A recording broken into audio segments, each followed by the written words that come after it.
Alright, it looks like we are up and running. Let me close the door for the camera class and we'll get started, everybody.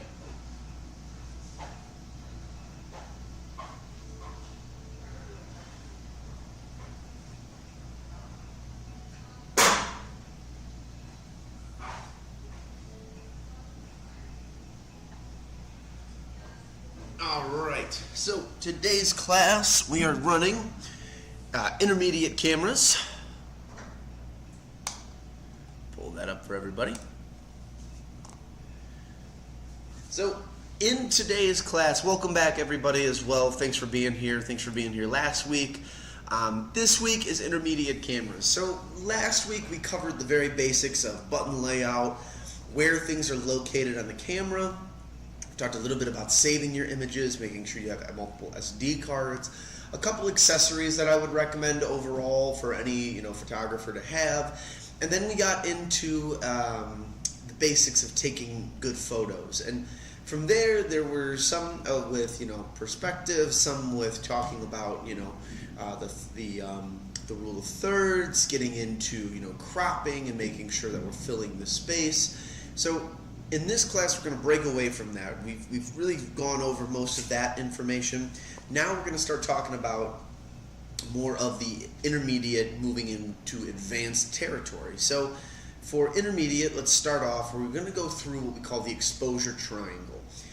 This is from us graduating from the automatic settings on our camera into something that's more manual and more of a thought out process. So let's begin. So first and foremost, why do we go advanced point and shoot DSLR or mirrorless? And the idea is simple. It's that we're trying to gain more from our camera. We're trying to see where we're at with just moving from an automatic setting into something that's a little bit more fancy. And not necessarily fancy in any regards of technology or what's there, but being more in control and manipulating our photo. We're not just trying to let the camera do all the work. We're trying to now control the tool a little bit more and try to push it to its limits to gain whatever it is that we're trying to gain out of it. So getting into it a little bit more, snapshots versus photographs. So when we look at this as a whole, a snapshot is going to be a quick image. It's meant to be something that is simple, it's fast, doesn't necessarily need a lot of thought out process or a lot of process driven activities. Hey there guys, welcome in. Hi, how are you? You're doing well, how are you? Good. Just made it. We just got on the first or second slide, so you're all good. Okay. But a snapshot is meant to be a quick image. It's not really meant to have anything that's too labor intensive or anything that's too thought out. What we're really trying to get on a snapshot is something that's quick and easy. When we do a photograph, though, we're going to put more process behind it. We're going to be more intentional with what we do. So the images that you're seeing right now are my example of a snapshot versus a photograph. The snapshot was the first one, and it was really kind of just a plain photo. And this might be something that you take to send to a friend. You're trying to tell them where you're located. Maybe you just thought the mural was kind of cool on the ceiling there, but you didn't get the best shot of it. It could be anything, really. But again, it's not meant to be that labor intensive or thought out.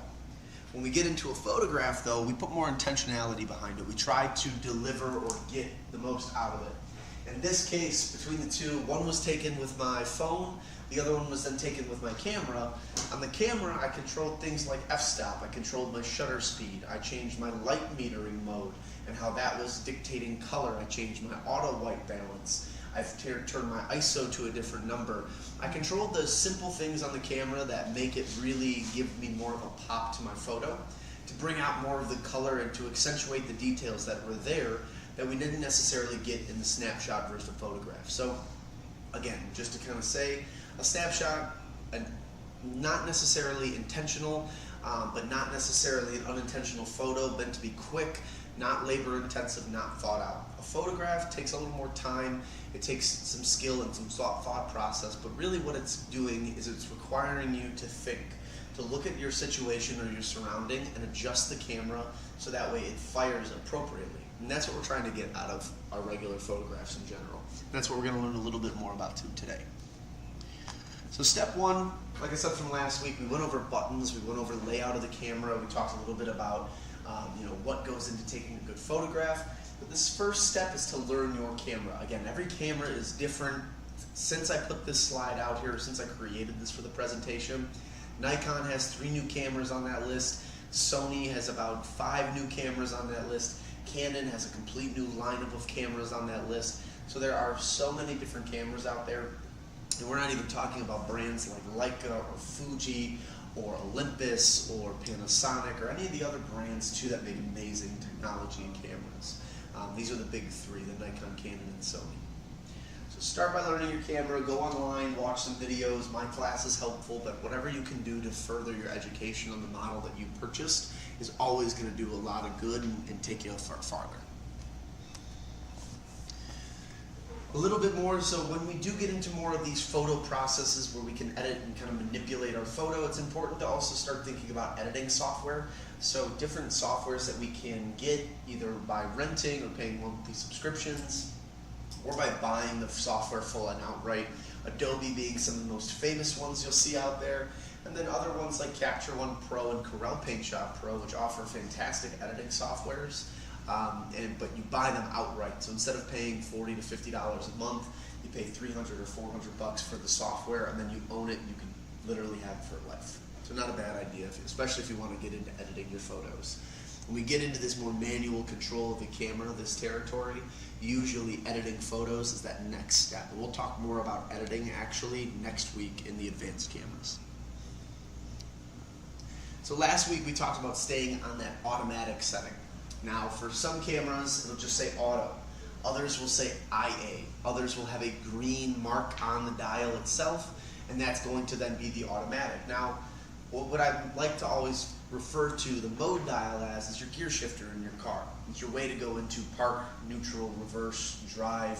If you're shifting gears, whatever have you, that's the way that you're dictating what the vehicle does. Well, in the same boat, this is the way that you dictate really what the camera is firing at. Is it going to just let itself do all of the work on automatic? Or are we going to get a little bit more manipulation out of the different control features that we have? So we start with automatic. That is a great way to get started on the camera. That's your basic foundation to the whole editing for the photo taking process. Program auto now breaks away from everything being controlled automatically by the camera. Now you can manipulate things.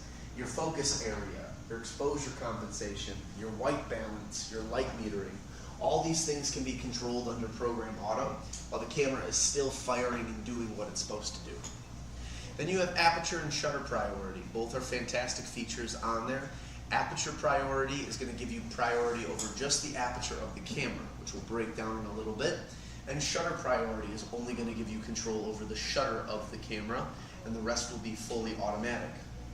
And in full manual, we control every little detail. So anything we want to control and customize and set, we can do so on full manual.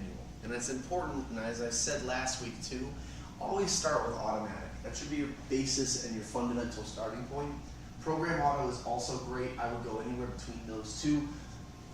Excuse me. This is what's going to give you that beginning power of your camera shooting, and that's what's going to give you the confidence to then want to change things.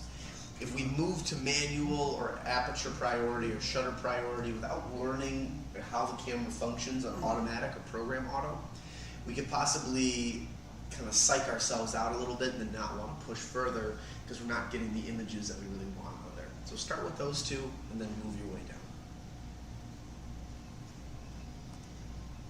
Today we're going to really talk about the exposure triangle, and we're going to talk about lenses at the end. So the exposure triangle, it is aperture, shutter, and ISO. In a lot of different formats to this, you might see it in the shape of a pyramid, and that's why they call it the triangle. Because on one side will be aperture, the other side will be shutter, and the other will be ISO. All work independently of each other, but all are very important and come together at the end. So it's important that we learn one, but then we also learn the others so that way we can understand how they affect each other. And that's the beauty of the priority modes, and we'll talk a little bit more about that as we continue. So, to start the whole thing off, let's look at aperture. What is aperture? If we look at our camera lens, we have metal, what's the term I'm looking for? A metal iris on the inside of our cameras.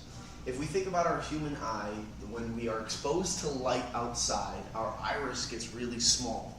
Our iris is the receptor in the eyeball that allows for light to come in, and it also allows us to see everything around. Our iris gets bigger when we're in dark areas. In a similar way, the iris or the aperture of the camera will get smaller or larger. Now, it's not for the reason of light or dark. It is for the reason of background and foreground separation. The more wide open we are, and when I say wide open, when we say that there is a maximum aperture on a lens, we're referring to the lowest numbers that that lens can hit. Prime lenses can hit a maximum about 1.2 to 1.4, depending on the quality of lens that we have. Whereas zoom lenses, the highest it can really hit is 2.8.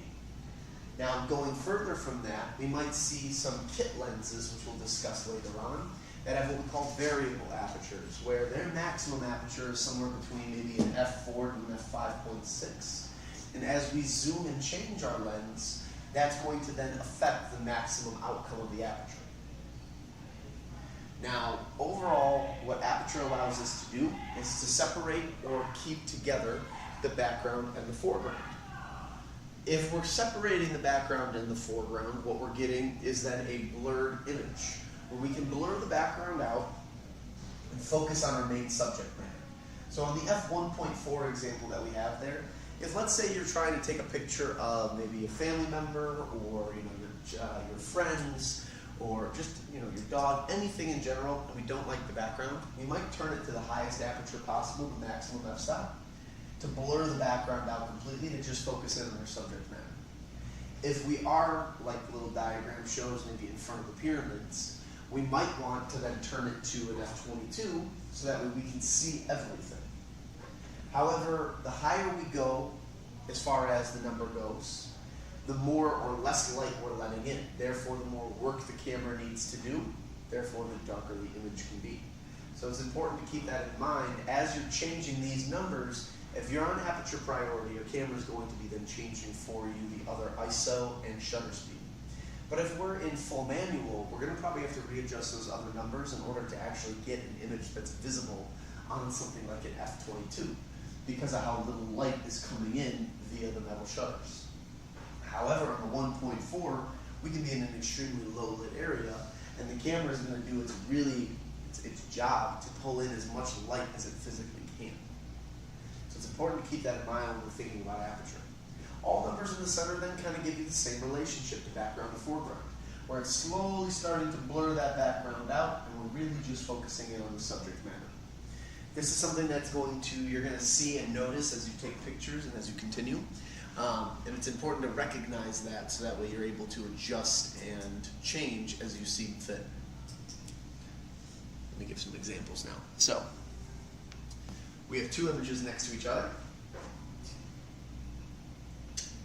We'll start with the dogs on the left side. That nose is nice and up in the foreground there. It's crisp, it's clear. You can see all the little bumps and scratches on it, as well as all the little whiskers and hair follicles on the dog. But it's got good detail. We know there's a dog behind the other dog, but it's slightly blurred. So just looking at its eyes for the one in the background, you can't really see exactly where it's looking. It could be looking straight at us, could be looking off the distance a little bit. Judging by the pink collar, it's most likely a girl dog. There's little features like that that we can see. However, the crispness and the clearness is mainly on the focus of the dog in the foreground. So if we look back to our chart, we're probably somewhere between that f8 to f4 range, where we know what the object behind them is, we just don't know exactly some small details. And the one I think of is the one where's its eyes looking. It's not necessarily an f16 or an f11 where we can clearly see the details of the pyramid, however we just can't see maybe necessarily the most crisp lines on the pyramid. In this case, we're more looking at something where we can see the dog clearly, but it's just not crisp.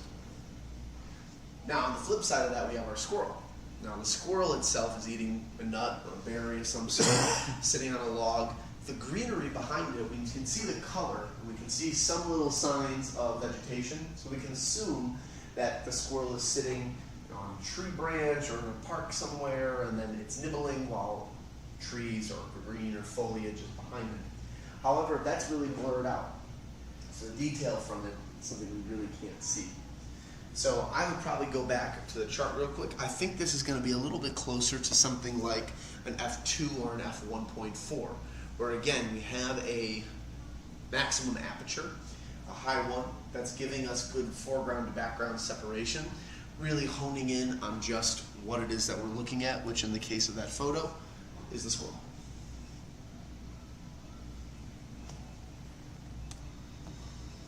Bokeh effect can happen in this time too when we look at an image and we start focusing in on something. We can slowly but surely blur the background out, and when there's lights or lights are probably the easiest, we can get what we call bokeh or bokeh dots. And you have some really cool little features. This is typically with a lens that's about a 1.4 or lower. What that's doing there is it's blurring out the background. However, if there's lights, which in this case there are, we're getting these little circles or indications of kind of light or something in the background, so it adds a little bit to the photo.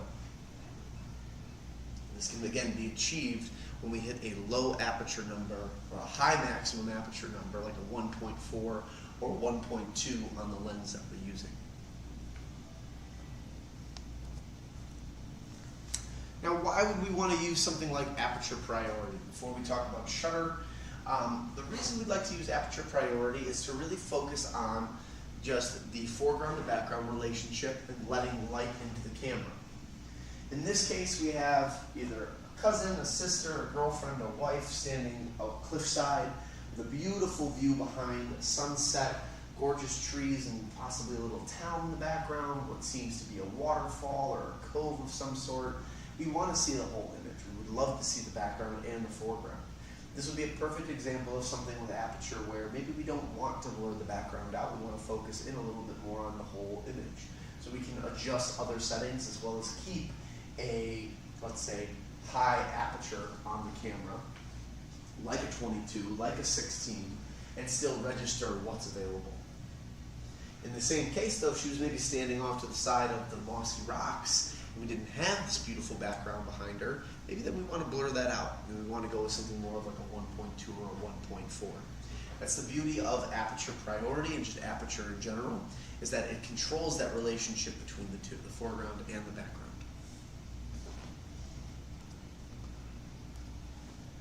To review again, so when we look on the image on the left, the f32, we can see the garbage can, the tree, the water, everything in perfect clear distance and viewing.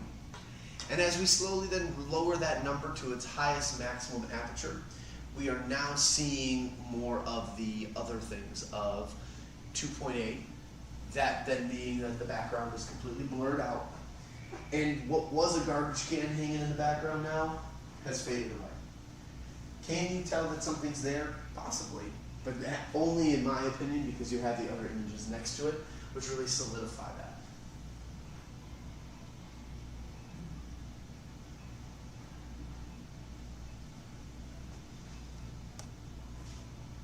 Next we have shutter speed.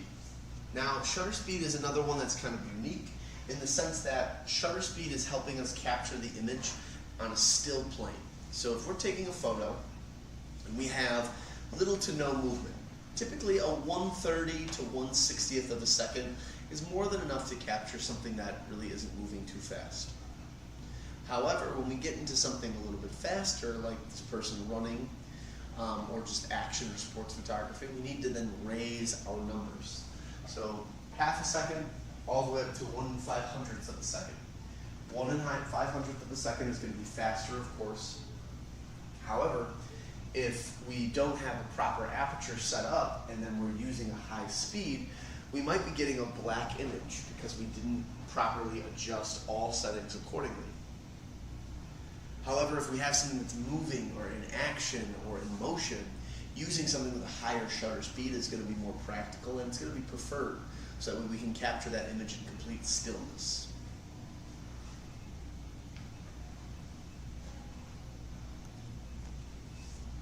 If we have something that has a lot of action, intense action, like the surfer, we're going to want to use freezing action. Now that can only occur with a 1 in 1,000th shutter speed or faster. The reason being is that when you have intense movement, not only from the surfer, but the crashing waves and everything else that's affecting the image, then we're going to need to make sure that we have our shutter speed at a higher speed in order to accommodate for all of that. So keep that in mind as you're shooting. Action photography will require a little bit more when it comes to the shutter speed. And never be afraid to raise the shutter speed. That's why you have the camera.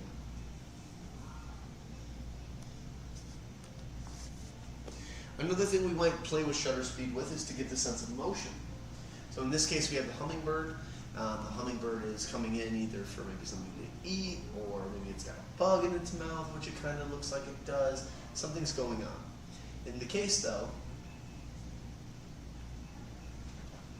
or in any case I should say, we can see that the wings of the hummingbird are still in movement, they're still in motion. It gives a sense of motion because of the blurry line. However, when we look at the body of the bird, we can see the crispness and the cleanness of the color. That yellow to green to blue to brown, the red beak on the bird. The detail is fantastic, but the motion is still there. So, shutter speed or shutter priority can help us have a little more control over the fact of, well, what are we getting out of the actual image?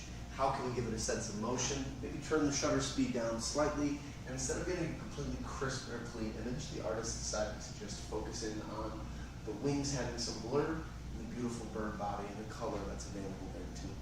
So you have options when you're playing with speed. Speed's not just going to be for action photography. However, though, it will help tremendously in order to give us a little bit more of an oomph in our photography.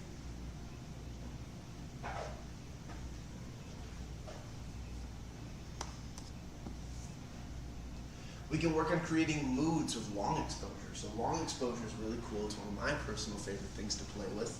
Long exposure is going to be our ability to let the camera run for a prolonged period of time, keeping the shutter wide open, letting in a lot of light, and then allowing for our camera to pick up more detail. So, and where you really see that detail is the green, the foliage. Beautiful color, bright, vibrant throughout, intense shadows and shading. The moss looks really cool on the one side too, and the waterfall has this deep coloration that looks like the water's been running for a while. And you can really see how saturated the white parts of the water are. What that is right there is a long exposure. And last week we talked a little bit about it. If you open the B setting on your camera, that will then open up the long exposure part. From there, we can let our camera run for as long as we want it to. So in a lot of cases, you'll see people who want to do astrophotography. For astrophotography, that's long exposure. You're going to see some other cool images that I have of movement and things that show maybe like light flaring or light bleeding. And that's really cool too, because that's offering the use of long exposure to get an image like that.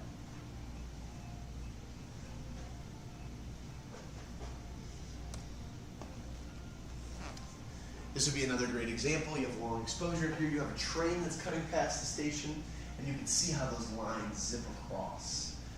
This would have maybe been for 10 to 15 seconds. Detail on the bike, on the person standing in front of the platform, all of that has really great color, has really great saturation, hues, everything else, but has a lot of movement that's going on because of the train.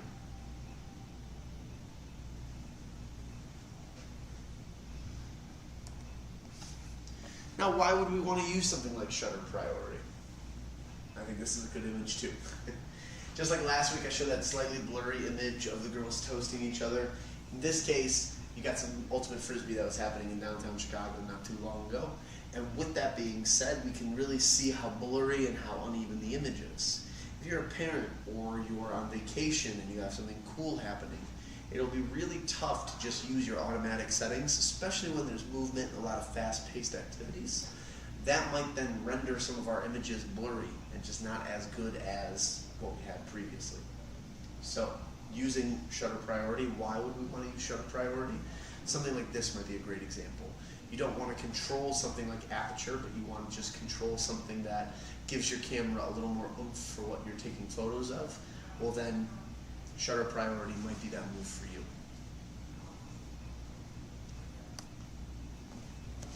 Also, real quick, Either of you two like water bottles? Mm-hmm. Water bottles. Sure. Maybe, yes. I got them. I'm getting one for myself too. I need to stay hydrated. Got a little bit of the Gatorade. I thought that would wake me up. Another good example of some freezing action, you definitely have something that's a shutter speed of at least 1/1000th of a second on something like this. Again, you've got quick movement, fast movement. If you've ever been on a dirt bike, this guy can't be in air for probably longer than 5 seconds. Really, this is not necessarily the easiest shot to get. However, it looks like it was an easy shot to take. It comes down to the speed, and it comes down to making sure that you're just in the right spot at the right time.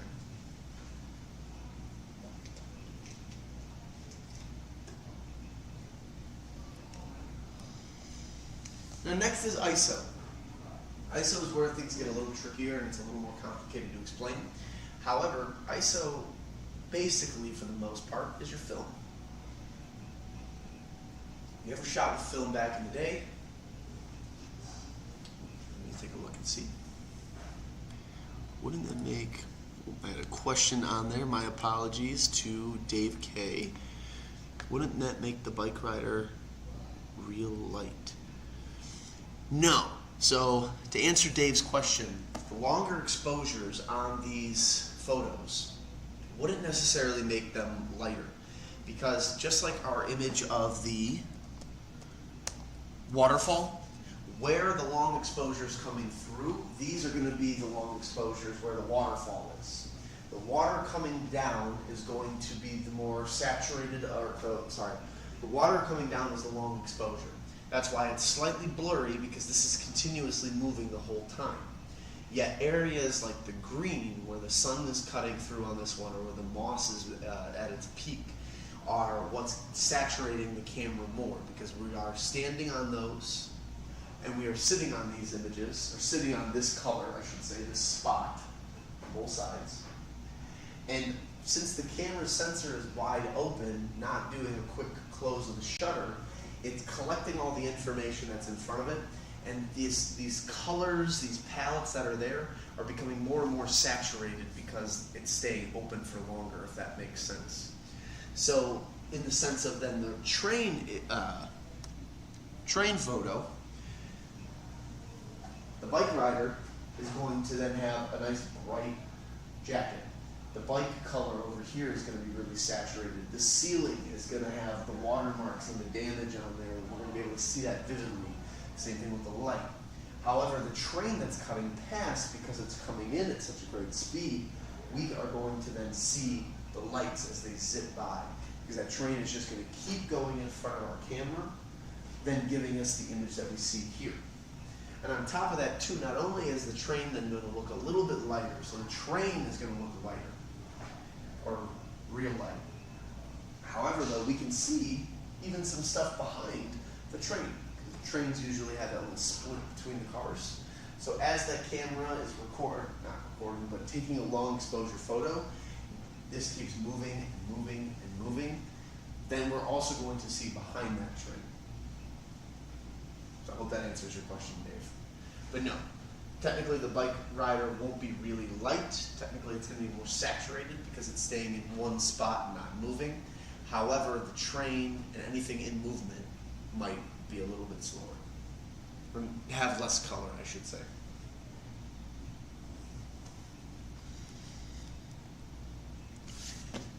So ISO is important. If you ever used film, this is very similar to something like Kodak 400 or Kodak 100. When you buy a roll of film, it would have a sensitivity number on it. That was its ISO. Now the camera, because they're digital, we can switch the ISO. We can change to anything that we want to change it to. So if we have a lot of light coming into the image, we might start with 100 for the ISO, because we don't have to worry necessarily about capturing all that detail or all that information. However, if we continuously change our ISO, we're going to then get brighter and brighter images. Now, to a fault though, and I'll show you some examples in a little bit here.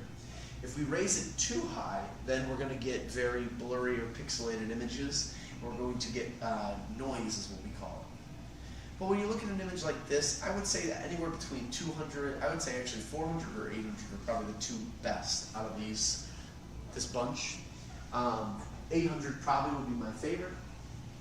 Color, you have all the different rainbow colors on there for a beautiful sunset. You have the pier that's going across, which you can fully see. It doesn't look too dark on one corner. And then on top of that too, the blue of the water is just really crisp, clear, and is reflective of what it's getting from the sky. When we look at the first image, we can see how dark everything looks. Even the 200 looks dark and a little bit more burnt out. 400 looks okay, but not necessarily quite as good in my opinion as the 800.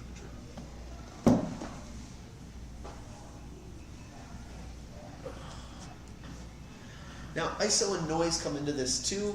When we have a high ISO, we can get more noise. Noise is then going to be what we get from the image when our ISO is too high, too sensitive, if you will, towards the available light that's here. So this is probably sunset in New York. You've got I think that's the Empire State Building. Yeah. You have the Empire State Building there. And from the Empire State Building, we can see how one side looks like the old static on TV. The other side looks really crisp and clear. There's enough light and sun or whatever it is that this person's getting, this photographer, in the area that the image itself doesn't look washed out, doesn't look too bright, doesn't look too colorful. When we look at 3200, it does not necessarily look any different. However, it's more pixelated, it's noisy, because we've turned our ISO up too high based on the available light. Now, typically in that same boat, and where this one is more of an edited photo, is things like this will look a lot lighter and maybe a little more burnt out because of how high our ISO is, that then relates to the photo that we have. If we keep the ISO low and there's a lot of light, then we're probably doing better. Now, this is where it gets tricky, where I say everything works separately, and they all come back together and work in that triangle format that we're talking about. And so now we're going to see some images after this one that really demonstrate that, and I'll call out all three of what I'm seeing. The last thing I'll say before I do that is auto ISO, when to use it. I personally love auto ISO. It's one of my personal favorite things to do. If I'm using more of a film style camera, I might move it to ISO 800 or 400 just to give myself a little bit of light, but also to give myself that look of a film. I had a mom who came in not long ago who wanted to take photos for her kid's prom. She was looking to shoot indoors, outdoors, and then I think at another venue it was going to rain, so they had to have umbrellas. So we talked about what ISO she should be using, and I mentioned that auto ISO might be a great idea for her because you're going to be in and out of buildings, in and out of environments, and rather than have to fuddle around with all this and change numbers, it might be easier just to keep it on automatic ISO. Let the camera readjust for how dark and how light things look, and then just focus in on things like aperture priority and shutter priority to give you more of a full control over the camera without necessarily changing ISO. It's one of those few things where I think you can go either way. You can either do full automatic ISO, or you can edit and, not edit, but you can run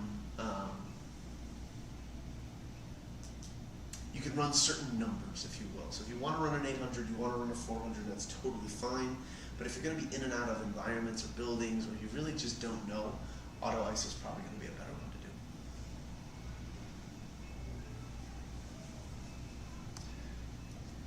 do. And to review again, when we have something that's moving really fast, we want to make sure that we're using a fast shutter speed.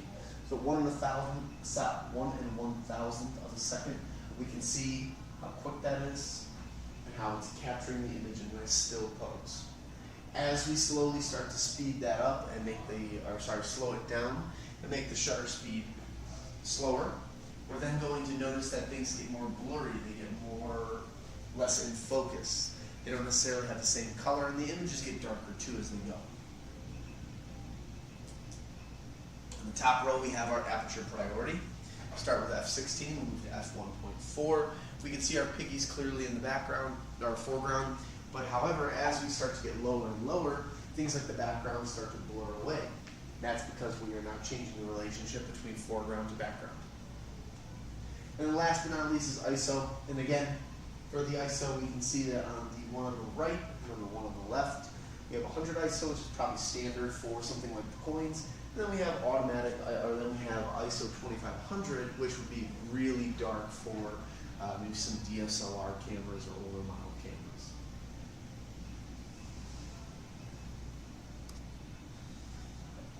Exposure meter. So one of the things that you'll learn in this is that the exposure of a camera can either be light or dark. Now, when we want, we can change the exposure meter on there and get more of a light or a dark image. Why might we do this? Why not just change the settings on the physical camera and just see if we can then get it from there? Maybe we've set everything the way we want it to. So you've set your aperture to 1.4, your ISO's at 100, and your shutter speed for a non-moving object is 1/100th of a second. Well, the image is still looking a little dark or burnt, and we don't want to change the settings because we've got it kind of locked into a crisp image. Well, we can change the exposure compensation and either raise or lower it, depending on where we're at, to then get a more dark or a light image, depending again on what we want exactly.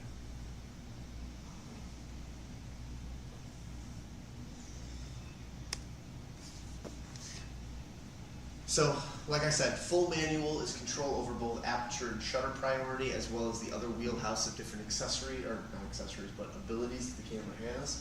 The reason I don't talk too much about everything on there is that really every camera is a little different.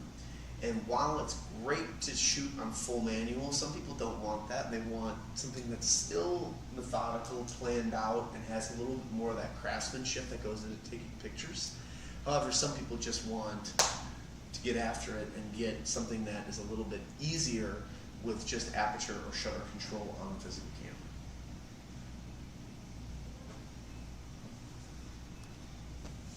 So here's some of these images that I'm going to start going through. I'm going to label what I'm seeing in the image, what makes that image what I think it is, and I'm going to give you the numbers.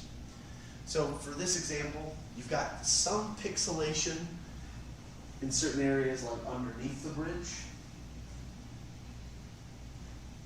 So I might give this one for ISO probably a 800, possibly 400. Just judging by how much light is in this area, it probably doesn't need to have that high of an ISO. Yet the artist decided to do that, and you've got some pretty dark spots on there. When it comes to the aperture priority, you can really see all the way down these buildings, so I imagine it's pretty open for the most part, which would also lead me to believe that that's why it has a higher aperture number. Because now you have a higher aperture, you have a, a wide open f-stop. Now you're going to have to do shutter speed. And the shutter speed really won't be fast for this object because there's not a lot going on. However, though, we can see that someone who seems to be leaning out their window right here, there is movement going on, however, it's far in between.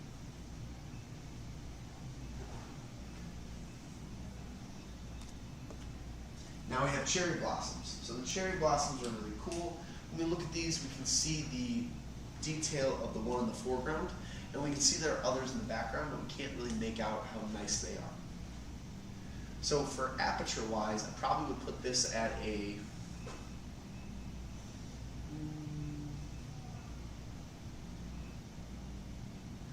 maybe a 1.82. So again, not where everything's blurred on the physical image. However, though, enough is blurred that we can't see the finer details of things like this, or the stick, or anything else. Now, when it comes to shutter, unless these things are violently blowing in the wind and being threatened to be knocked down, you probably don't need a fast shutter speed on this one either. So I would probably say about 1/100th of a second, maybe a little bit faster than that. And lastly is ISO. You're outdoors, it's a beautiful day. This is probably ISO 100. Keep it low, let a good amount of light in, but not too much light to blur the photo out or make it look pixelated.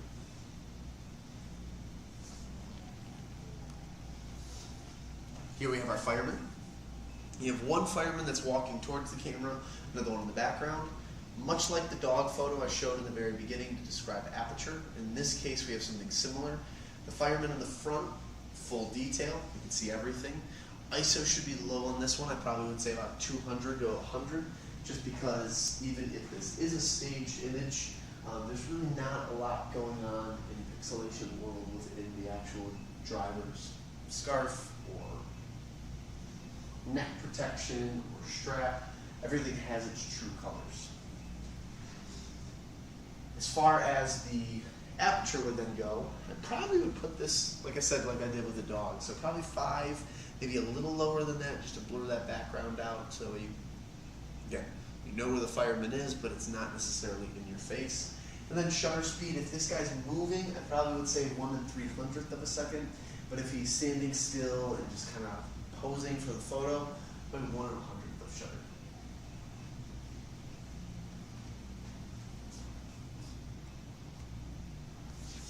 Next up, we've got the ram.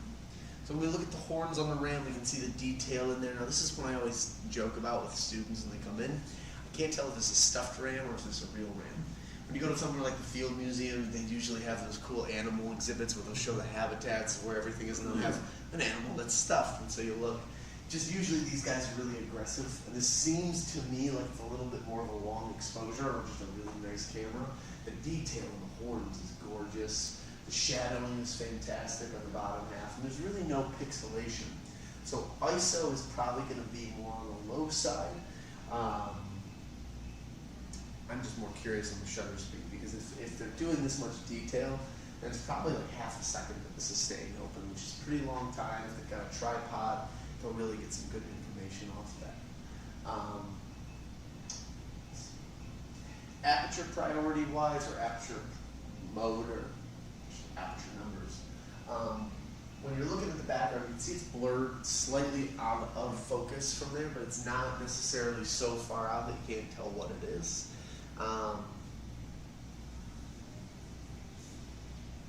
Probably a 2 to 5, I'd say, somewhere around that mark. Maybe closer to a 5.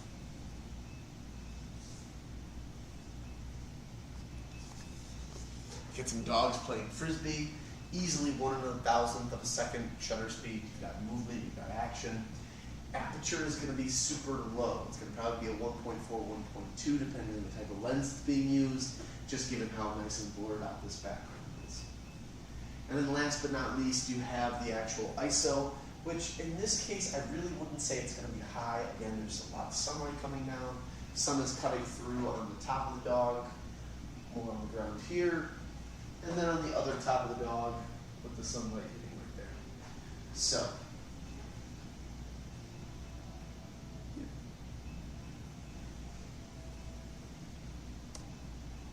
next we have our football player running into the end zone for a touchdown. Definitely 1/1000 speed if you're catching it at this point. You've got a missed tackler over there, what seems to be number 6 or 8. So in that case, there's enough detail, but I still can't see everything, so I'm a little blurred out there. So I probably would say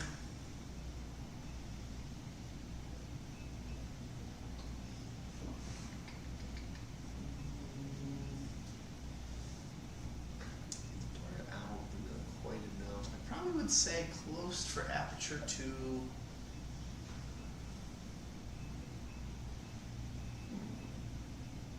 maybe like a 16, a little lower than that probably as well. I'd say between 16 and 14 as far as the aperture is concerned. Shutter we talked about, so then it really just comes down to ISO. ISO is probably going to be around 100, maybe 200. You can see where the shadows are coming at, so you can tell that the sun is probably about to set from where it's at, but in this area you can see some nice shadows.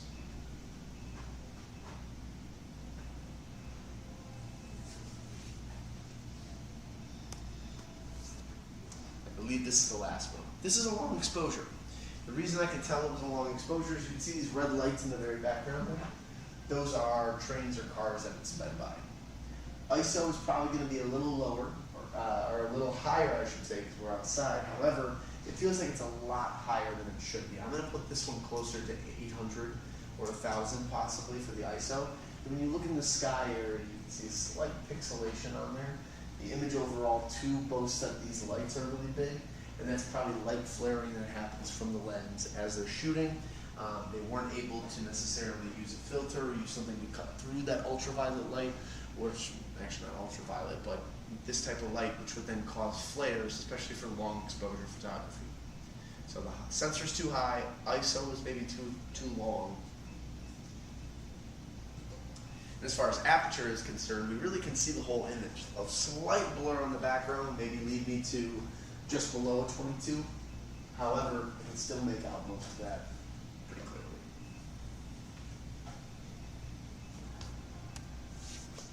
Learning your camera is only the start. Anyone can learn to use a camera. It really comes down to practice, people.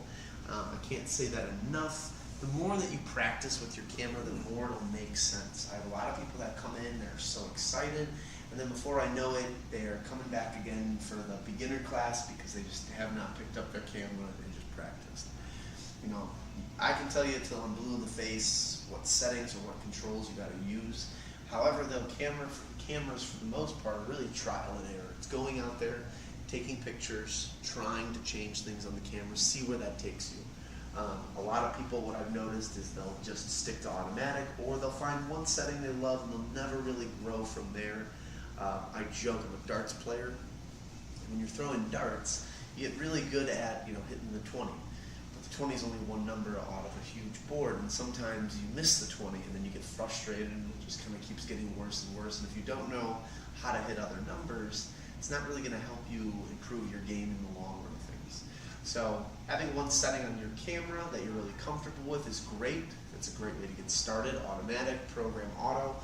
But learning to play and to use the other features that are available will only make your photography better. And if this is a hobby or something you're doing for work, business, travel, leisure, whatever it is, you're just becoming more and more skilled with a tool that you've invested time and money into. So it's not a bad idea. My best things of practice, if you're going on vacation, bring the camera with you. If you are going to see your grandmother or your dad for Father's Day or anybody for whatever the reason is, it's summertime, it's beautiful now.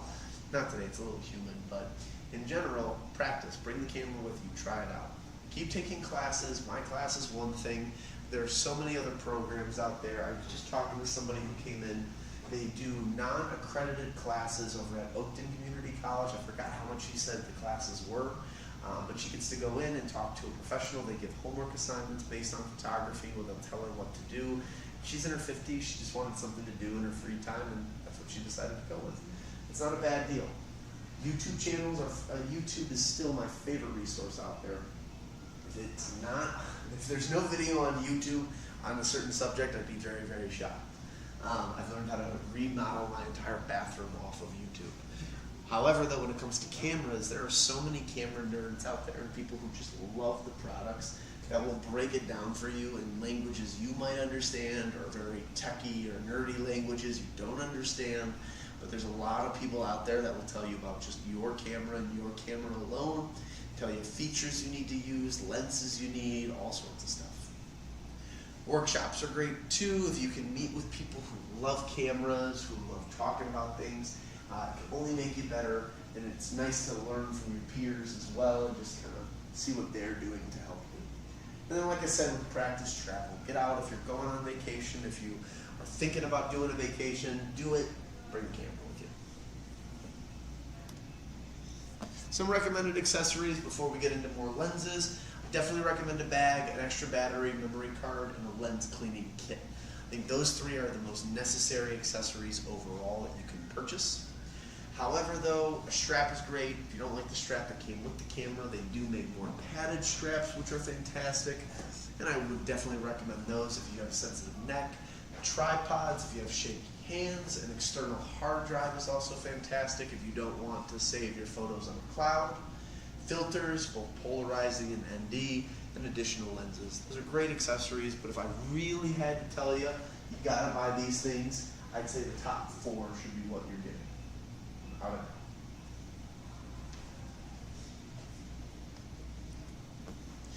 Date your body, marry your glass. This is a huge line within the camera world that you're going to hear all the time. Your body will slowly become outdated. It won't perform as well. It slows down after a period of time. I mean, the way I look at it is that a camera body is like a human body. It can only do so much for so long. And then between other technology that you see out there that's faster and better, or just between the age and the use of the camera, you're going to notice that it's probably time to upgrade. If you invest money into the glass, the lenses, that's where the keeper is. Because in this case now, since you have such a nice collection, everything else, or you've just invested your extra money into the lenses, those will translate over to the next camera body that you get. Whether it's the RF series, the mirrorless, whether that's still DSLRs that you're purchasing, whatever it is that you're getting, you can upgrade and keep moving it forward. Now, let's start talking about lenses. So, lenses are extremely important. It's part of the whole thing. Lenses function on what we call focal length, or zoom. This is now written or explained by millimeter sizes on the physical camera, or on the lens. 70 millimeter, 105, 200, 400. Every lens is a little different. There are zoom lenses, there are prime lenses, there are travel lenses. There's all sorts of different products out there that fit a total plethora of needs. One thing to keep in mind is that when we take photos and we are zooming in, we don't just bring our subject matter forward, we bring the background forward too. And we begin to distort or compress the background. And you can see how much closer the pelicans are, or birds are, in this bottom image, and how close or more in depth the background is. It's not like when we first took the image and everything's in the distance and it looks so far away. Now it looks up close and personal. It's right on your back. That's part of the perspective of bringing these forward. You're bringing everything else forward with you.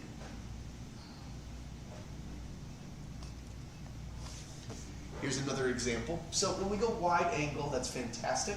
However, wide angle is going to give us more of a compressed look. And we can see that when we get to that 20, 16, 35, the boy's nose is forward, giving it a very thin, narrow head. However, when we get the bigger lenses, like the 200, the boy's head is much more plump and round and standard. However, when we do that, the tree comes forward, just like the background in the last one did. But if we are not using the right lens from the images that we're trying to take, we will get compression, we will get distortion, and our images, people in the images might look a little funky.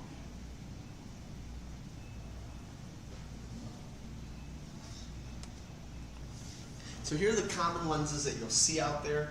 My whole thing with these is that they are common lenses.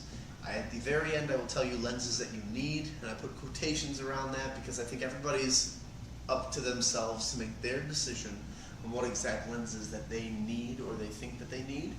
However, it's important to kind of understand the different lenses that are out there so you're not just buying at them randomly or just looking at stuff that you don't know, why do I need this? So, start with your kit lens. That's what comes with your most cameras. And I always recommend going with the kit lens when you first buy a camera. That's your start into the whole thing. It's never going to be an amazing lens. However, it's a great way to get your toes wet. So in this case, it's a zoom lens, 18 to 55. And on top of that, it has a variable aperture, being a 3.5 to 5.6. As we zoom that lens, as we turn, that 18, if we have it at the 3.5, is going to turn into a 5.6 as we get closer to the 55. So that makes sense. So that would mean that the photo we're taking won't necessarily have the most blurred out background. However, the image still will let a lot of light in or help us with whatever we're looking to get help with. But it's a great way to get started with the camera that you purchase. So kit lenses, I always recommend them. I have no issue with them. If you've got the money or you have the experience or the expertise to know why you want to get maybe the body only and then a lens, you can always run people through that and help them figure out what they're looking for. However, for the people who are just really trying to dive in and learn, this is a great way to get started. Nifty 50 or prime lens. A prime lens is a singular number. So in this case, 50 millimeter, singular number. Now, we call it the Nifty 50 because the human eye sees at a 50 millimeter view. With that being said, the 50 is considered one of the most perfect lenses that you can get. Is it for everybody? No. I walk around with a 35. That's my personal favorite. I don't take a lot of pictures of people. I mainly take pictures of landscape or something along those lines. Now, when it comes to a 50 millimeter like this one, 1.4 is going to be a great aperture to have on the lens because you're going to really be able to blur that background out. And when we looked at the images earlier and we saw that bokeh effect, this is what we can get where we can achieve something like the bokeh with this type of lens. Now, where a kit lens is fantastic and a prime lens is great, sometimes we need to look at a zoom or a telephoto lens, which is basically the same thing as the kit lens. However, the aperture is much better on this. These are two of the top-of-the-line lenses from both Canon and Sony. They have a continuous f-stop of 2.8, so no more variable f-stop. That 3.5 to 5.6 that was on the kit lens, we no longer will have that on this one. Instead, we're going to have 2.8 throughout the entire lens. Fantastic for blurring out the background. Great if you're a videographer and you're trying to achieve certain effects. Is it necessary for everybody? Possibly not. You got to remember that a lens like this probably runs you about $1,500–1,600. And a lens like the Sony over here is probably going to get you closer to $3,000. So keep those in mind that while it's fantastic and they're powerful and they're the next step in the evolution, we got to be able to afford those lenses, and we also have to make sure that we're using them to the proper ability that we need them for. If we're not, then we probably can get away with the kit lens or with some of the entry-level lenses.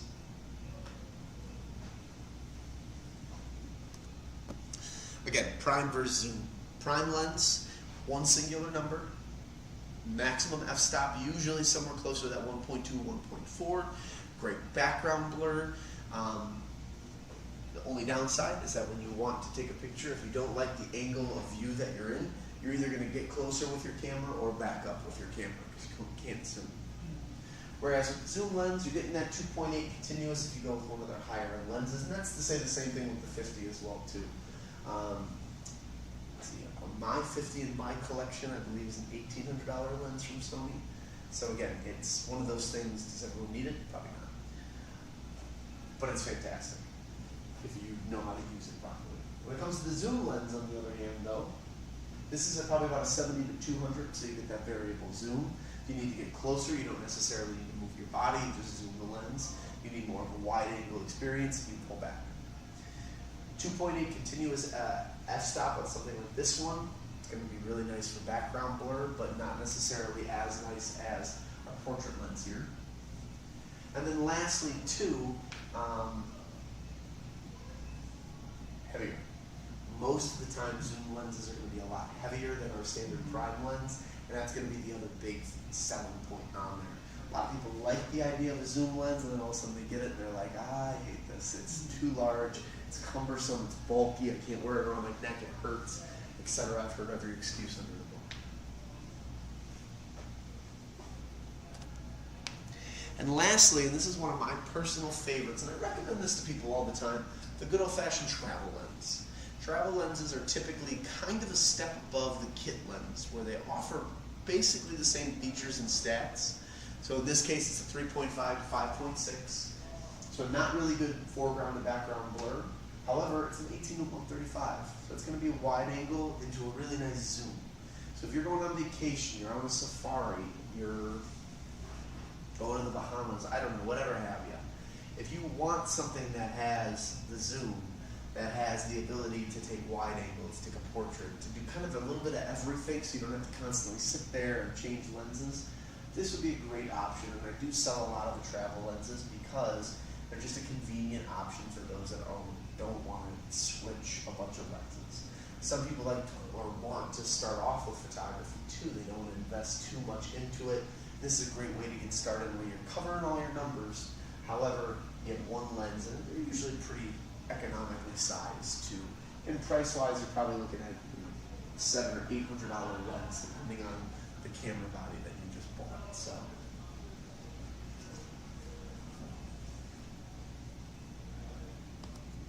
Now, what lenses do you need? And I like putting quotations around there because nobody actually needs these things. They're all wants. But I still firmly believe that a kit lens is really going to get you through a lot of, especially the beginning photography.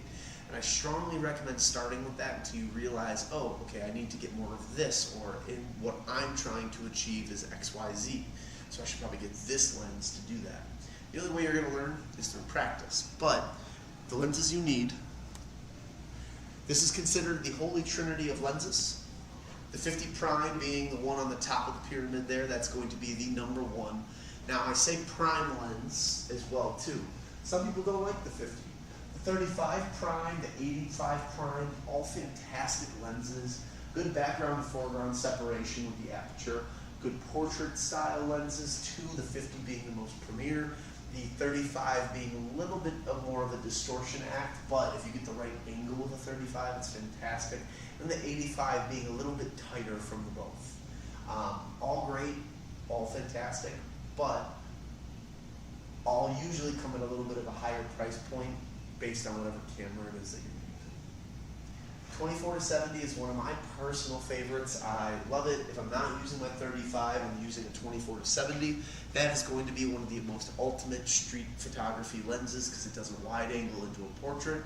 And if you get one of their top of the line lenses like the Canon one you see, that's going to have a 2.8 f-stop continuous, which will really give you some good foreground to background separation.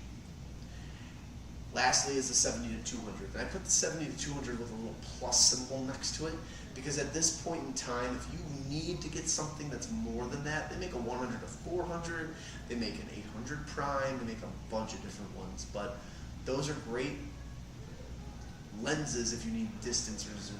If you are a birder, you got the birds flying in the trees, you probably don't want to use your 50. And you're probably not going to get much out of a 24 to 70. But what you will shine is the 70 to 200. So, keep that in mind. I believe that's my last slide. Yep.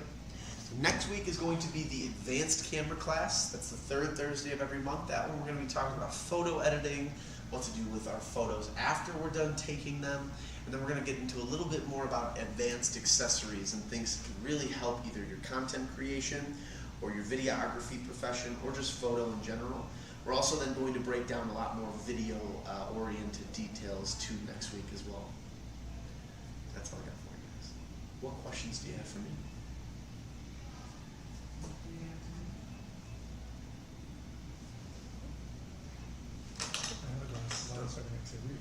You're good. And anybody online, please do ask any questions that you have. Dave, I appreciate you asking questions. I know you were here last week, so thanks again.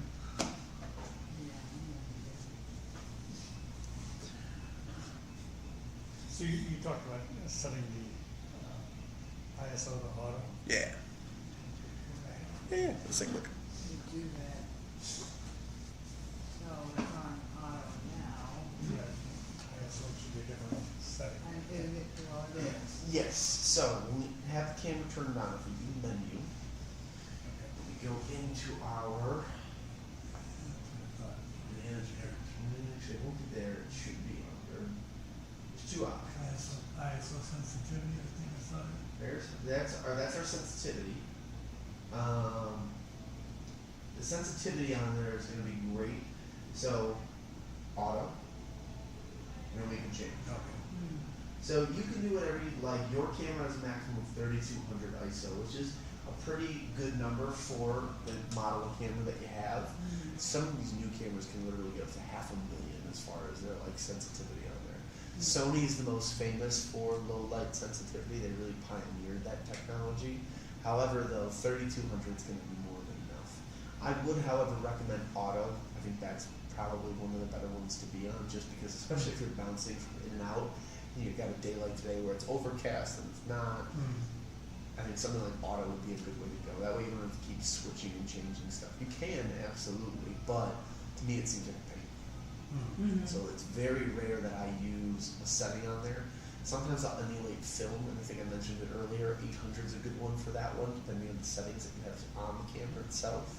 So if I'm shooting with an aperture of, let's say, 5.6, I'll keep my ISO at 800, and then usually it'll change the shutter speed so it's a little bit slower.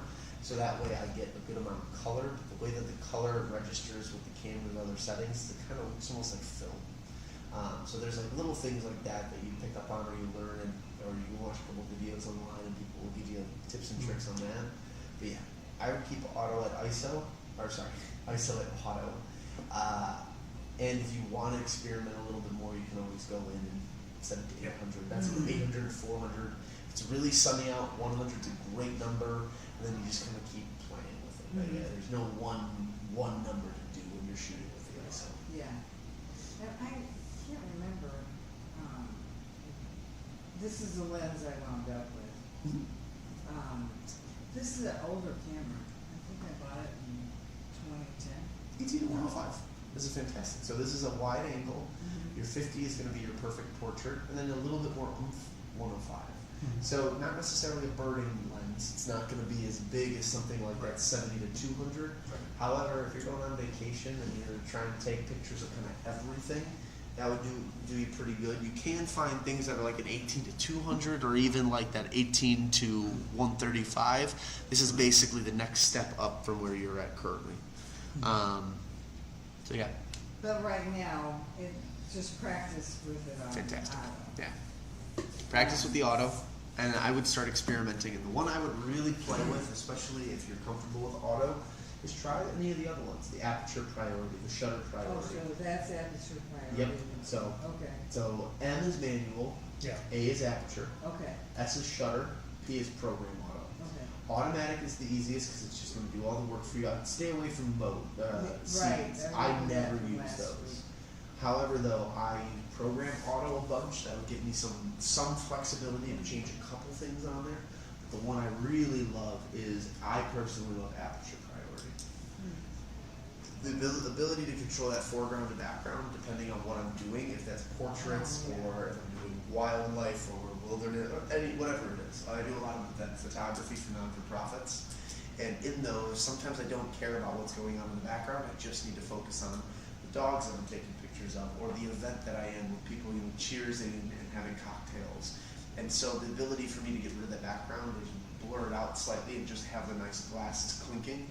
It really looks sharp and interesting. So that's not a bad option too, because then you're only controlling one thing of the camera, and you're learning how to control that effectively before you then jump into full manual. So if you changed it in the menu, do you go back to auto then before you? You can. If you go back to auto, then the camera's just going to automatically start running everything like nothing changed. But if we're in aperture priority, Yeah. and let's say, switch to line view.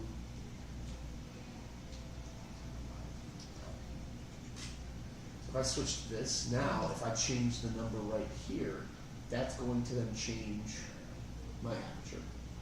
Or actually, I'm sorry, this one. Oh, the dial. Yep. There's two different dials on here. Right. The front one is your aperture, the back one is your shutter. In this case, though, we're only controlling the aperture.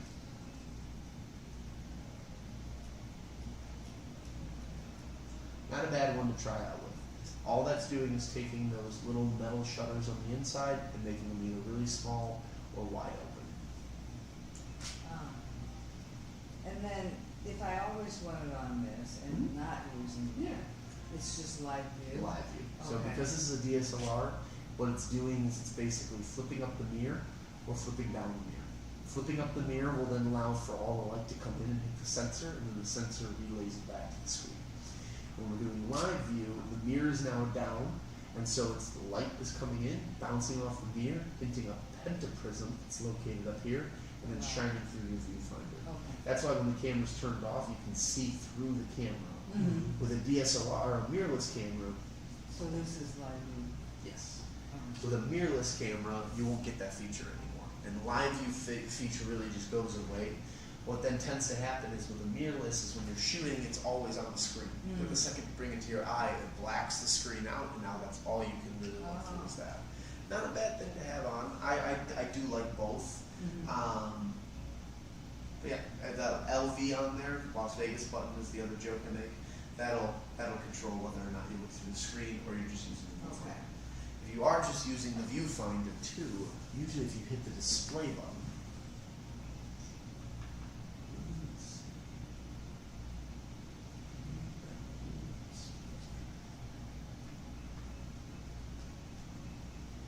info. Info will then give you all the same stats that you get up here. That's not a bad option too. Okay, you just press the button. Exactly. Okay. Stuff like this though will kill the battery over time. Oh. So it isn't a bad idea to just keep it over there. Same thing with having the live view on. That's going to kill the battery overall. So Oh. if you're on vacation, let's say you're not going to be able to charge the camera for another 8 to 10 Okay. hours or something like that, you might want to just keep shooting through the viewfinder Okay. and then not focusing on the screen as much, but whatever you're more comfortable with. Okay. Not a bad idea to have an extra battery in that case. Yeah. Okay. Do you have any other questions? No. Well, you got my information, so please, anytime you need something, let me know. Okay. I'm always available off Tuesday, Wednesdays, but other than that, I'm usually always here. And is that available, your slideshow? You know, Online? I haven't been able to find a way to do it. The Okay. nice part is that if you go to YouTube, so what Dave commented on there, these are all live streaming on the app YouTube page. From there, you can watch the video and then actually just see the whole slideshow again. Oh, I see. And I've been teaching the same classes probably for the better half of 2 years. I'm hoping within this month I'm going to tweak them just slightly because I'd like to move certain topics from one to the other. I think that like what goes into taking a good photo should be like in the intermediate or the advanced class, and I think lenses should be in the first one. So it's little changes like that. The next couple, I'm hoping for July's classes that I'll switch them on. Oh, But other than that, the classes have been the same for literally 2 years. So the information's always there. Some people ask, different questions than others will. So sometimes during the class, you'll hear some different things that Yeah. might be interesting. So okay. thanks for coming in. Hopefully, I'll see you thank you. next week. Yeah. And yeah, as always, just let me know. Okay. Take care, guys. Be safe.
Alright guys, doesn't look like anybody else has any questions going on right now. I gave it a few extra minutes, so I'll probably end it there. As always, thanks for coming in. Thanks for paying attention with me as I went through everything. Next week is advanced cameras. If you have any questions, please call, email me, call into the store. You can ask for me directly too. Whatever's easier for you. Yeah, keep on shooting, keep on doing what you're doing, and I'll see everybody next week for another awesome camera class.